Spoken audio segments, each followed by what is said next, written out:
Hi hello and नमस्कार मु आपणकर प्रिय Alka welcome to my YouTube channel Alka daily life. हाँ सांग मैंने आपण मैंने जदि मो यूट्यूब चैनल नुआ आसते गोटे लाइक सब्सक्राइब एंड मो वीडियो को शेयर करेंगे। आज रेसिपी होची कोसला साग भजा।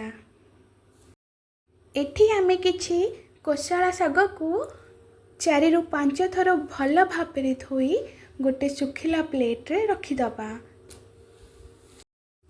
धोई थिबा साग को आमे एही परि भाबरे छोट छोट पीस करे काटिदबा।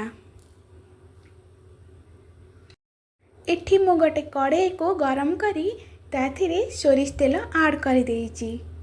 आपण माने चाहिले रिफाइन ऑयल नै परिबे। तेल भलसे गरम हे गले आपण माने एठी सुखला लंका आउ सोरिष पकाई देबे। सोरिष सबगुड़ा जिते भलसे फुटी आपण मैंने से पियाज को ऐड करदेवे। ये देखु मु 2 ରୁ 3टा पियाज काटिकी रखिदे यहीपरि भाव एठी आमर सब सोरिष भलसे फुटी गलानी। तेणु कटा होइतिबा पियाज को आमे तेल रे ऐड करदबा आउ ताकू भल से भाजीदबा।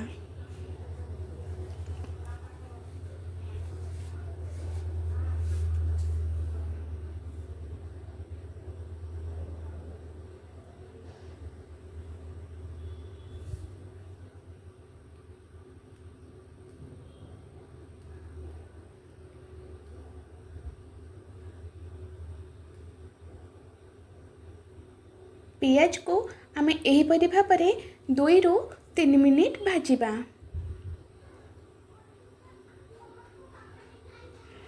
देखंतु पियाज रो कलर केमिति चेंज हे आसिलानी आउ पियाज मोटारू पतला हे गलानी। आमे एठी काटी रखिथिबा साग को अधा भजा हेतिबा पियाज सहित मिक्स करदबा। मने रखंतु पियाज को केबे हेले भी ब्राउन हबा को देबेनी, ताको अधा भाजी थिबे। मीन्स अधा ब्राउन हेतिबो अधा व्हाइट हेतिबो। तापरे पियाज सहित आमे कटा हेतिबा साग को पकाई साइला परे एमिति भल भाबरे ताको मिक्स करदबा।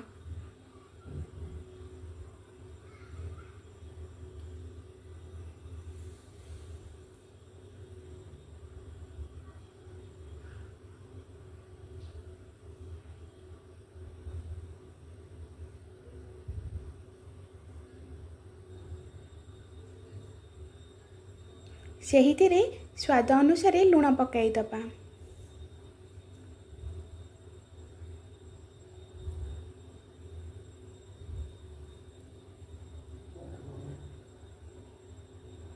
लुण पकाई सारा पर एमिति 2 ରୁ 3 मिनिट भल भाबरे ताको भाजी नबा।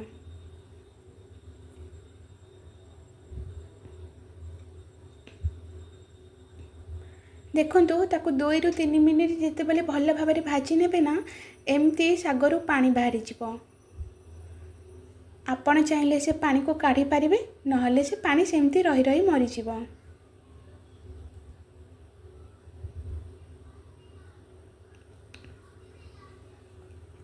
पानी सब मरी सारला परे ताको भल से आउ 2 मिनिट एमिते भाजी नेबे।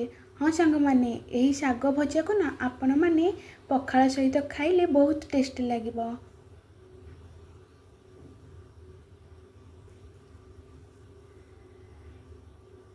कोसला सागरे आपण माने चाहिले बाईगण बड़ी ऐड करि पारिबे।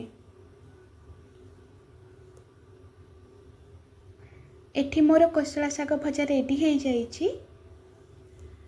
एबे मु जाउची खाइबी। आपण माने एमिति मते सपोर्ट करंतु, मो चैनल को आसी नुआ नुआ वीडियो देखंतु। रहिली नमस्कार।